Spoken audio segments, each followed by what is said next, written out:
Semua keluarga Lirboyo, semua yang hadir yang saya hormati. Ini tadi saya diajari doa maksa Tuhan. Saya punya sanad yang mungkin lebih keren. Jadi ada seorang Arabi berdoa di Raudhah. Ya Allah, jika engkau jadikan orang soleh, maka yang senang adalah kekasihmu. Jika engkau menjadikan saya orang fasik, maka yang senang musuhmu, yaitu iblis. Tinggal jenengan mau menyenangkan kekasihmu apa musuhmu. Akhirnya ada hatif, ya sudah, soleh saja soleh, doa kok gitu. Artinya kalau seseorang soleh yang suka siapa? Rasulullah. Rasulullah berstatus Habibullah. Ya Allah, kalau engkau jadikan aku orang soleh yang suka kekasihmu. Kalau aku jadi orang fasik yang suka musuhmu. Terserah jenengan mau menyenangkan musuhmu apa menyenangkan kekasihmu. Coba ampun, terserah jenengan. Tentu pilihannya Allah menyenangkan kekasih Allah. Itu saya ijazahkan ini. Semoga agak diterima. Covid. Jadi kalau di Ihya itu ada Kitabul Wujdi. Ada yang baca Al-Wajdi. Tinggal zaman mondok ngarokati apa enggak tahu saya. Resiko mondok Lirboyo memang gitu, kata Mbah Mun itu harus semuanya diharokati. Tapi kata Mbah Mun ini sarang, jangan harokati semua, jangan maknani semua. Kalau dalil di sini katanya kan apa itu al ilmu sayyidun wal kitabatu qaiduhu. Jadi ilmu itu ibarat hewan liar supaya enggak liar dicancang gitu. Tapi kata Mbah Mun ambek cancang kabeh ya ketekekan mati gitu. Jadi ini nah saya ini kan dikatakan Gus Kafafi tadi cucu murid. Ini saya senang sekali karena memang saya jarang mau diundang pengajian umum. Karena diundang itu artinya kan makmur diperintah. Sehingga ini sekaligus maklumat yang enggak merasa mbah guru jangan ngundang saya, itu kualat nanti karena saya berkali-kali bilang hormat kiai itu wajib, tapi ngatur kiai itu haram. Jadi aturan mainnya jelas, hormat kiai itu wajib. Seneng kiai wajib, tapi kalau ngatur kiai haram. Ngatur itu ya fatwa itu, fatwa ya. Begini, saya ini baru neliti, mungkin ini tahadus bin nikmat. Saya berkali-kali rembukan sama, termasuk diantaranya sama Profesor Quraish Shihab. Itu mau menjadikan manhajul Quran itu mudah. Di antara kitab yang saya pelajari serius itu kitab Syajaratul Ma'arif. Nanti sebagian tak tinggal di sini biar diajarkan Gus Rikza. Itu rencananya PSG Pusat Studi Qurannya Pak Quraish itu menerbitkan itu. Sementara ini sekarang di UI Universitas Islam Indonesia saya juga ngajar kitab itu. Kitab itu begitu mudah menjadikan Quran itu pegangan. Kalau di sini katanya mau dimilenialkan itu, milenial itu. Itu begini, misalnya begini. Ini saya beri contoh. Jadi peristiwa-peristiwa khusus yang ada di Quran itu ditabwib secara umum. Jadi ini saya nanti tidak guyon supaya Gus Rikza agak kelihatan kalah karena kalau guyon-guyonan itu menang saya. Saya ini orang Pantura. Saya misoh saja ada dalilnya. Karena memang dalam tarikh-tarikh itu gitu. Ini Muhammad ponakan kamu, kata orang-orang kafir. Saffaha ahlamana wasabba alihatana. Semoga gak ada yang menerjemah wasabba alihatana. Kitab itu mudah sekali. Misalnya begini, saya beri sekian contoh, mungkin 3 sampai 4. Babu nafil ibad bikullil bilad. Bab kalau seseorang itu harus manfaat di mana saja dia berdomisili. Terus beliau secara mudah bilang qala ta'ala hakian an Isa bin Maryam wa ja'alani mubarakan ainama kuntu. Saya adalah orang yang hidup di mana-mana itu membawa apa? Berkah. Terus beliau memberi judul secara umum babu nafil ibad bikullil bilad. Sehingga saya di Rembang, di Lirboyo atau di mana saja, etikanya satu, harus bermanfaat. Setidaknya manfaat kalau ada orang ingin menang ya saya ngaku kalah lah. Kalau ada orang yang ingin saya diangkat jadi murid ya oke saya jadi murid beliau, enggak masalah. Karena bagian dari kesalian itu tawaduk. Pasti yang tawaduk jadi wali karena man tawadu'a rafa'ahu Allah. Yang kumo luhur jadi guru pasti tidak jadi wali.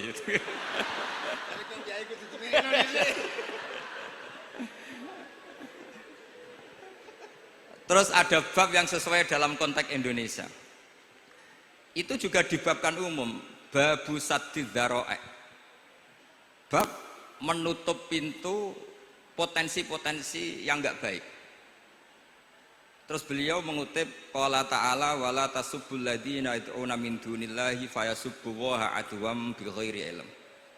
Jadi dulu para sahabat saking semangatnya berislam, itu saking semangatnya itu sering bilang jancuk Lata, jancuk Uzza. Jadi ini tidak jauh-jauh dari misah karena memang sudah dicap cangkem elek tadi.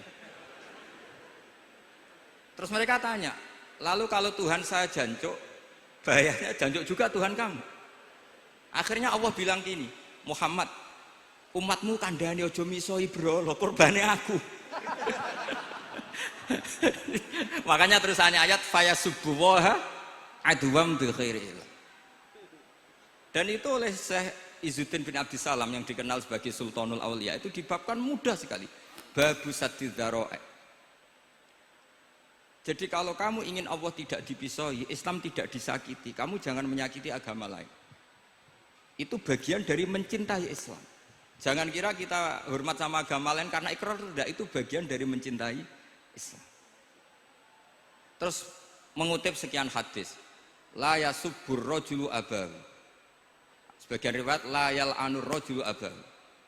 Ada yang baca la yal'ani, terserah lah. Kalau nahiya la yal'an sapa rajulu, terserah itu apa khobar bimanal amri apa bacanya la yal'an itu bisa dipasul masail nanti itu.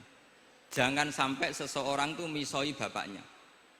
Kata para sahabat, wa kaifa yasubbur rajul abahu. Bagaimana mungkin seseorang misoi bapaknya sendiri? Terus kata Rasulullah, yasubbu abar rajuli fayasubbu abah. Wa yasubbu ummar rajuli fayasubbu ummah. Dia misoi bapaknya orang lain kemudian dibalas bapaknya dipisah. Ini penting saya utarakan. Jadi mudah sekali. Terus dibabkan di bab umum itu babu saddid dzara'i. Sehingga peristiwa yang khususiyah ini menjadi bisa ditarik kesimpulan secara umum dan Quran maupun hadis mengawal kita ila yaumil kiamah. Karena kita tidak kehilangan stok untuk memaknai Quran dan hadis dengan cara yang diajarkan Syekh Izzuddin bin Abdissalam yang kita kenal, beliau termasuk Sultanul Ulama. Contoh ketiga ini yang paling penting dan itu saya sering utarakan. Beliau bikin judul la yutrakul haqqu li ajlil batil. Kebenaran tidak boleh ditinggalkan hanya karena banyak kebatilan. Uniknya apa? Beliau pakai dalil, saya yakin seorang dokter Riza pun nggak terlintas kalau itu ada. Meskipun bikin rumus istihad tadi yang nggak ada kembarannya tadi. Karena ulama yang waras ya nggak ingin ngembari rumus seperti itu. Memang nggak perlu dikembarin, apalagi dosen-dosen tribakti itu nggak suka. Ini padune ra kuat gaji kan gitu. Itu kan dalih ya, dalih supaya ngirit ya. Wes mulang gak arep-arep gaji barokah gitu. Itu mesti kong kali kong sama bendara ya. Karo yayasan itu. Itu ada judul la yutrakul haqqu li ajlil batil. Itu uniknya beliau hanya dalil inna sofa wal marwata min sya'airillah faman hajjal baita wa atamara fala junaha alaihi ayyat tawafa bihima. Sofa dan marwah itu hakikatnya adalah min sya'airillah, termasuk syiar-syiarnya Allah. Maka siapa yang haji maupun umroh enggak apa-apa. Allah dalam bahasakan itu enggak apa-apa, fala junah enggak apa-apa, terus saja tawaf di situ. Memang dalam bahasa Quran enggak bahasa sa'i tapi pakai bahasa tawaf, ayat tawafa bihima. Kata Syekh Izzuddin bin Abdissalam, di sofa ini ada Isaf, nama berhala, di marwah ada Nailah, juga nama berhala. Yang orang-orang jahiliyah dulu ini menyembah dua berhala ini. Karena ada berhala mereka merasa risih kalau ibadah ritual tauhid di situ. Tapi kata Allah, teruskan saja kamu tawaf di situ atau sa'i di situ. Artinya apa? Kebenaran tetap diperintahkan meskipun ada kebatilan. Jadi gampang sekali. Terus beliau bikin judul la yutrakul haqqu li ajlil batil. Barang hak itu tidak boleh ditinggalkan karena barang batil. Saya di mana-mana kalau boleh dikatakan fatwa. Kalau ada orang mati karena narkoba atau karena mendem atau karena koplo atau karena oplosan, itu kita sebagai kiai datang saja. Tapi tidak harus kiai yang top-top kayak Gus Rizal, salah satu kiai datang. Karena sekali kita tidak datang, mereka akan menciptakan tradisi baru dalam penguburan. Kiai ratekong, soleh-soleh ratekong, dipendem ala mereka. Didekno ambek diminumi arak. Sehingga kita datang ini karena apa? Sebetulnya demi melaksanakan syariat Islam, memperlakukan janazatul muslim. Kita kelola secara Islam. Meskipun mangkel, kita mangkel, wong mati kok oplosan. Mati-mati pas sujud kan keren. Atau mati karena gaji terlambat kan keren. Ini mati kok. Atau mati karena miskin telat apa? Gaji kan keren, tirakat lah, konaah. Nah. Betul, ini mas-mas kalau yang mencintai bapak tidak kesampaian, syahid cinta itu juga syahid. Asal tidak pernah lihat, tidak pernah SMS. Ngempet tok itu kalau mati itu syahid. Tapi syaratnya nggak ngelihat, nggak nge-SMS, nggak WA. Pokoknya seperti itu. Nah, ini penting saya utarakan. Saya pernah diundang salah satu acara akad nikah. Itu yang undang itu nanggap ketoprak. Gus, nanti ada ketoprak di rumah saya, tapi jangan nggak usah lihat itu. Tapi jam 9 ngakatkan anak saya. Ya saya datang. Pas itu memang nggak ada udzur, saya datang. Itu sudah ada biduannya banyak di situ. Kenapa saya datang? Pikiran saya tadi. Kalau kiai tidak menyaksikan akad nikah, nanti mereka bisa bikin cara akad dengan cara mereka sendiri.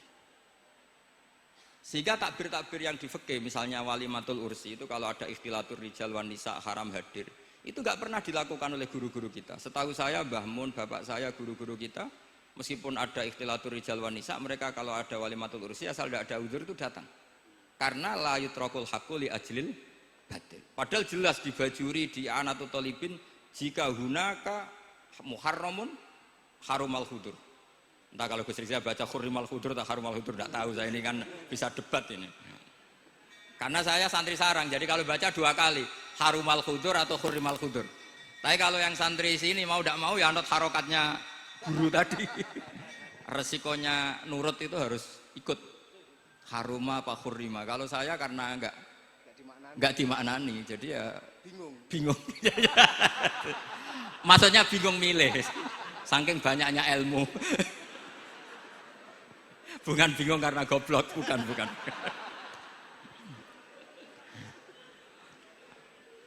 Ini penting saya utarakan. Jadi judul itu penting sekali. La yutrokul haqqu li ajlil batil. Contoh keempat, babu tolabil manzilah. Seorang yang terpercaya itu boleh cari pangkat di pemerintahan. Beliau dalilnya gampang sekali. Yusuf ketika merasa mampu mengendalikan ekonomi, ketahanan pangan zaman itu, beliau matur ke Aziz, ke penguasa Mesir, qala ja'alni ala khazainil ard. Jadikan saya sebagai pengelola hasil bumi. Ini hafizun alim, saya ini orang terpercaya, saya ini orang yang pinter. Maka ngaku pinter itu boleh asal pinter betul. Karena Nabi Yusuf bilang ini hafizun alim. Ini sudah 4, sampai berapa?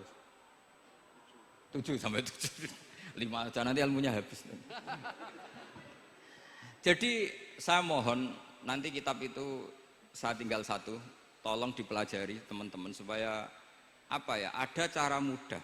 Dan kitab itu pernah dibaca Syekhina Kiai Maimun di Sarang, pernah tak bawa ke Jakarta, saya diskusikan dengan Pak Profesor Quraisy Shihab. Terus sekarang juga dalam proses diterjemah. Tapi saya mohon ini yang nggak penting, terjemahnya itu nggak penting sebenarnya. Ini anak-anak Lirboyo kan bisa ngartikan sendiri, bukan sekedar terjemah tapi ngartikan sendiri. Itu unik, cara memahami itu unik sekali dan mudah. Jadi setiap peristiwa khusus itu diberi judul umum. Nah barokahnya judul umum ini, Quran itu menjadi ngawal kita ila yaumil qiyamah. Tapi kalau itu kamu anggap ini peristiwa Yusuf, ini peristiwa Yakub, peristiwa Ibrahim, maka seakan-akan Quran itu tidak untuk kita. Makanya tadi, misalnya wala tasubul ladina dibabkan babu sadid dzara'i. Itu semudah itu, segampang itu. Sehingga dalam kitab Minhajul Abidin diterangkan ada seorang wali yang takut dosa karena banyak perempuan cantik yang pakai celana pendek, banyak bulat lah di dunia itu. Singkat cerita dia uzlah, Dia santai-santai di gunung makan rerumputan. Terus ada wali yang kelasnya lebih tinggi. Kamu di sini ngapain uzlah? Kenapa? Meninggalkan dosa. Terus digojlok sama wali yang lebih senior. Kira-kira ya saya gojlok Gus Rizal gitu. Kata si wali yang lebih senior tadi, taraktum ummata Muhammadin fi aidil mubtadi'ah. Sebetulnya kamu itu tidak menghindari dosa, tapi malah parah. Ketika umat tidak kamu pimpin, artinya membiarkan dipimpin kelompok lain. Dan itu bisa orang ahli bid'ah, bisa orang kafir, bisa yang lebih menyesatkan. Jadi uzlah itu tidak solusi. Ini pentingnya pembanding. Jadi gak apa-apa nanti setelah saya ngisi, dikasih kesempatan untuk bully saya, gak apa-apa. Saya terlalu sakti untuk dikalahkan. Jadi artinya muhibin saya itu gak ngefek lah kalau saya diadili siapa? Gus Riksa. Gak ngefek. Jadi menurut saya nanti tak kasih kesempatan untuk ngadili saya. Terus setelah itu selesai, saya tidak jawab lagi. Sebagai latihan calon wali itu harus sabar, man.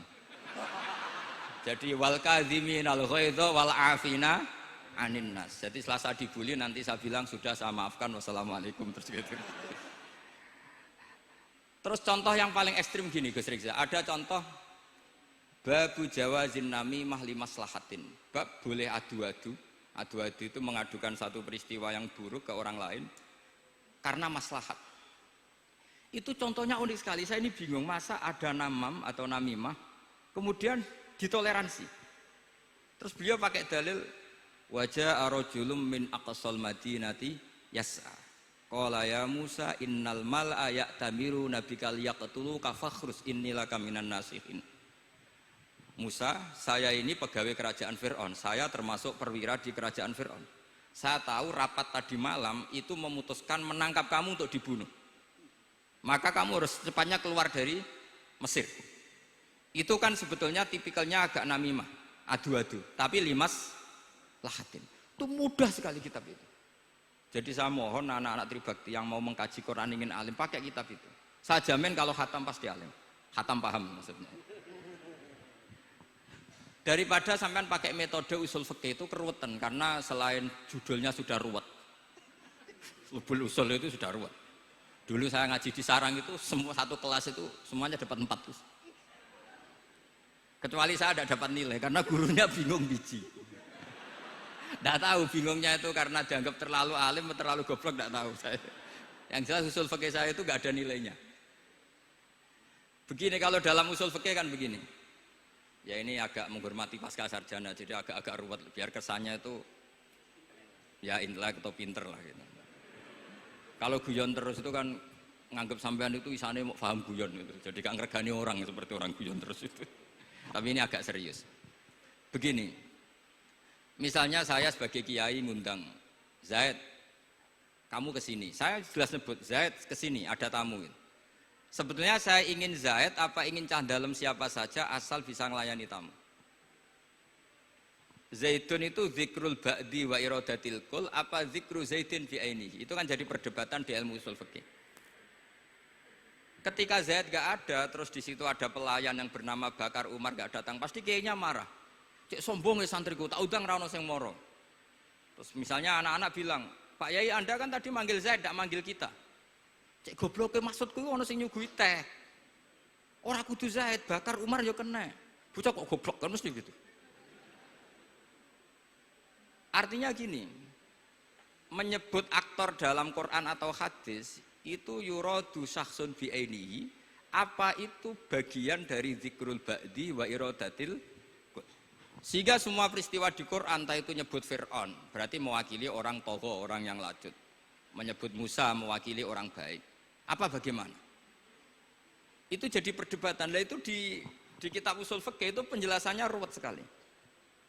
Sehingga mungkin misalnya begini dalam satu kaidah usul fikih. Hormati tamu yang datang ke saya, siapa saja. Setelah itu saya ralat, hormati Zaid jika datang bertamu ke saya. Dalam usul fikih itu potensi Zaid ini menjadi mukhassis, berarti siapa saja menjadi batal karena ditaksis kata Zaid.